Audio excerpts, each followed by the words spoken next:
Hello दोस्तों, स्वागत है आपका आपके अपने चैनल मार्केट सपोर्ट में। दोस्तों, आज की इस वीडियो में हम बात करने वाले हैं एनएससी के आईपीओ के बारे में। देखो, एनएससी के आईपीओ के बारे में हम चर्चा तो पहले भी कई बार कर चुके हैं। ऐसा कुछ नहीं है कि हम पहली बार कोई बात कर रहे हों, लेकिन हाँ, अपडेट्स अगर आप देखोगे तो रेगुलर निकल कर आती हैं। एंड आजकल तो एनएससी के आईपीओ को लेकर अपडेट्स काफ़ी सारी देखने को दोस्तों मिलने लगी हैं। क्या ये सब चीज़ें सामने आ रही हैं, उसके बारे में बात करेंगे। अभी रीसेंट अपडेट जो है एनएससी के रिगार्डिंग क्या निकल कर आई है, वो भी हम लोग जो है दोस्तों क्लियर डिस्कस करेंगे। लेकिन मेन बात है कि ये जो आईपीओ है कब आएगा, ये है सबसे बड़ी बात। और अब ये मान के चलिए कि बहुत जल्दी आने वाला है।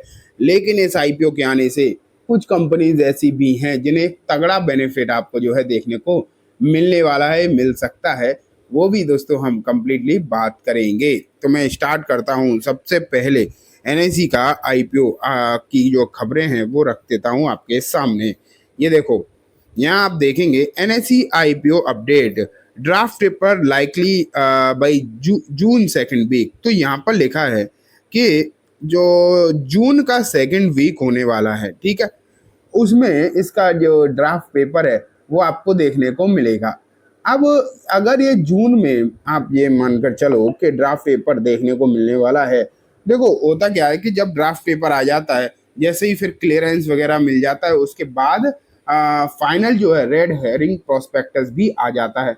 और उसके बाद क्या होता है कि फिर फाइनल डेट भी आ जाती है। तो अब आप ये मान के चलिए, बहुत लंबे समय से आईपीओ के सर पर जो है क्लियरेंस की तलवार लटकी रही। लंबे समय तक जो है ये आईपीओ सिर्फ इसीलिए चक्कर में पड़ा रहा कि इसे क्लियरेंस ही नहीं मिला। ये आप मानकर जो है चल सकते हो, ठीक है। लेकिन अब इसे क्लियरेंस भी मिल गया है। अब जो है चीज़ें बाकी भी सॉल्व हो चुकी हैं। तो अब लगभग लगभग सॉर्टेड हैं चीज़ें। एंड अब ये भी सामने निकल कर आ गया कि जून के सेकेंड वीक में, यहाँ पर साफ साफ लिखा है कि जून के सेकेंड वीक में डीआरएचपी जो है फाइल हो जाएगा। तो ये अपने आप में एक बहुत बड़ी बात यहाँ पर देखने को मिल रही है। एंड जून के सेकेंड वीक में जब आईपीओ आ जाएगा या फिर लॉन्च हो जाएगा, तो अब बात यह आ जाती है कि इसका जो बेनिफिट है वो कैसे मिलेगा। ये भी तो मेन बात आती है ना, कि अगर मान लेते हैं इस तरीके की चीज़ें देखने को मिलेंगी, तो फिर इसका फ़ायदा जो है वो कैसे मिलेगा। तो कुछ ऐसी कंपनीज आप ये मान के चलिए जो लिस्टेड हैं, ठीक है, जो लिस्टेड हैं और जिनके पास एनएससी की होल्डिंग भी अच्छी खासी लेकर जो पहले से बैठ गए हैं या फिर है किसी भी वजह से, और अगर एनएससी का आईपीओ आया, ठीक है, तो उन्हें जो है कितना अच्छा खासा बेनिफिट जो है दोस्तों होता हुआ नजर आएगा। ये हमें देखना है। अब ये हैं कौन कौन सी कंपनी, ये भी तो बात निकल कर आती है कि आखिरकार कंपनी कौन कौन सी हैं जो एनएससी की होल्डिंग पहले से ही लेकर अच्छी खासी बैठी हैं। तो चलो अब मैं आपको दिखाता हूँ। सबसे पहली कंपनी है दोस्तों एलआईसी, ठीक है। कौन सी? एलआईसी। एलआईसी के पास अगर आप देखोगे 10% होल्डिंग एनएससी की है। 10% अगर ये होल्डिंग लेकर बैठा है, तो ये मान के चलिए एक बहुत बड़ा 10 में से एक हिस्सा तो पूरी कंपनी का इसी के ही पास है, ठीक है। कोई छोटी मोटी होल्डिंग तो है नहीं। एक भारी भरकम जो है होल्डिंग ये पहले से लेकर बैठा है एनएससी की, ठीक है। लेकिन अब बात आती है कि जो कंपनी एनएससी की या फिर किसी भी कंपनी की इतनी बड़ी हिस्सेदारी लेकर बैठा हो है, और जब आईपीओ आ जाए उस कंपनी का, तो होगा क्या कि अगर वो आईपीओ सक्सेसफुल हो गया और भारी तेजी आप ये मानकर चलो कि उसमें हो गई, तो उसका सीधा फायदा जो है यहाँ पर आपको देखने को मिलेगा। ये तो पक्की बात है। अब 10% हिस्सेदारी कोई छोटी मोटी तो होती नहीं, एक भारी भरकम हिस्सेदारी है। और मान लेते हैं एनएससी का आईपीओ आते ही रॉकेट हो गया, देखो चांसेस तो रहते हैं, मैं ये नहीं कह रहा हूँ कि हो ही जाएगा, लेकिन चांसेस तो रहते ही हैं, क्योंकि बड़ी कंपनी है और बहुत सारी चीज़ें हैं।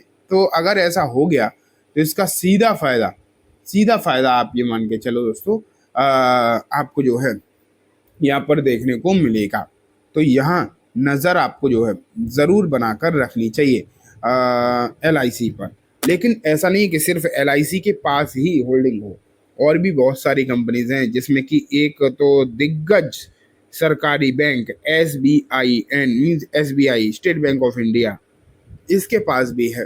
अगर आप इसके पास देखोगे तो लगभग 8% की हिस्सेदारी है। इकलौते तौर पर तो 4% है और 4% इसकी सब्सिडरी के पास है। तो ओवरऑल मिलाकर 8% की हिस्सेदारी जो है इसके पास भी दोस्तों हो जाती है हिस्सेदारी। तो जब इसके पास अगर हिस्सेदारी मान लेते हैं, समझ रहे हो, इसके पास अगर मान लेते हैं हिस्सेदारी है तो फायदा तो इसे भी होगा, है ना। ऐसा तो है नहीं कि सिर्फ और सिर्फ LIC को होगा। अब मेन बात ये भी है कि IPO अच्छा निकले। अगर IPO अच्छा नहीं निकला तो फिर आप ज़्यादा उम्मीद कर नहीं सकते। लेकिन अगर IPO अच्छा निकल गया तब तो डेफिनेटली SBI को भी इसका फायदा होगा, क्योंकि चलो 10% की बड़ी हिस्सेदारी, लेकिन 8% भी कोई कम नहीं है। ये भी मान के चलो 8% भी कोई छोटी मोटी हिस्सेदारी तो है नहीं। और अगर 8% छोटी मोटी हिस्सेदारी नहीं है, अच्छी खासी हिस्सेदारी है, तो बेनिफिट तो कहीं ना कहीं ये भी उसका उठाएगा ही उठाएगा। तो यहाँ भी नज़र आप जो है ज़रूर ही बनाकर रखना। तो SBI भी हो गया। अब आती है दोस्तों IFCI। ये कंपनी भी लगातार नज़रों में चल रही है पिछले कुछ दिनों में।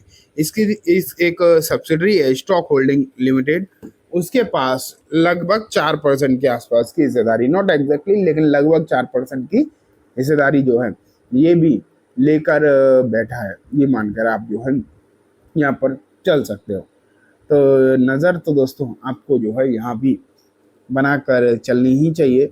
एंड पूरी तरीके से चांसेस निकल कर आ रहे हैं कि यहाँ भी एक अच्छी खासी एक भारी भरकम जो है हिस्सेदारी, मतलब तेजी जो है यहाँ भी आपको देखने को मिल जाए।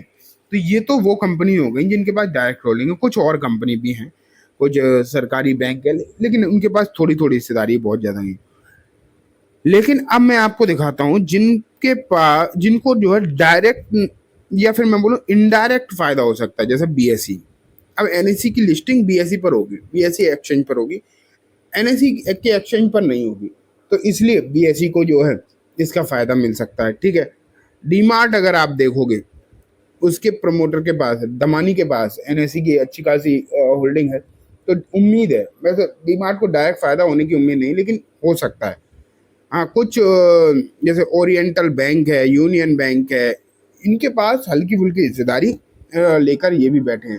तो इन पर भी नज़र जो है बनाकर रखनी चाहिए आपको। तो दोस्तों आज की इस वीडियो में इतना ही। उम्मीद है वीडियो पसंद आई होगी। वीडियो अच्छी लगी हो तो लाइक करना, चैनल को भी ज़रूर सब्सक्राइब करना, जाते थे बेल आइकन दबाना, जिससे कि जब भी मैं कोई नई वीडियो डालूँ आपके पास नोटिफिकेशन सबसे पहले आ जाए। एंड दोस्तों ये वीडियो सिर्फ एजुकेशन इन्फॉर्मेशन पर्पस है, तो किसी भी तरीके की बाइंग सेलिंग की रिकमेंडेशन के तौर पर बिल्कुल ना देखें। Thank you.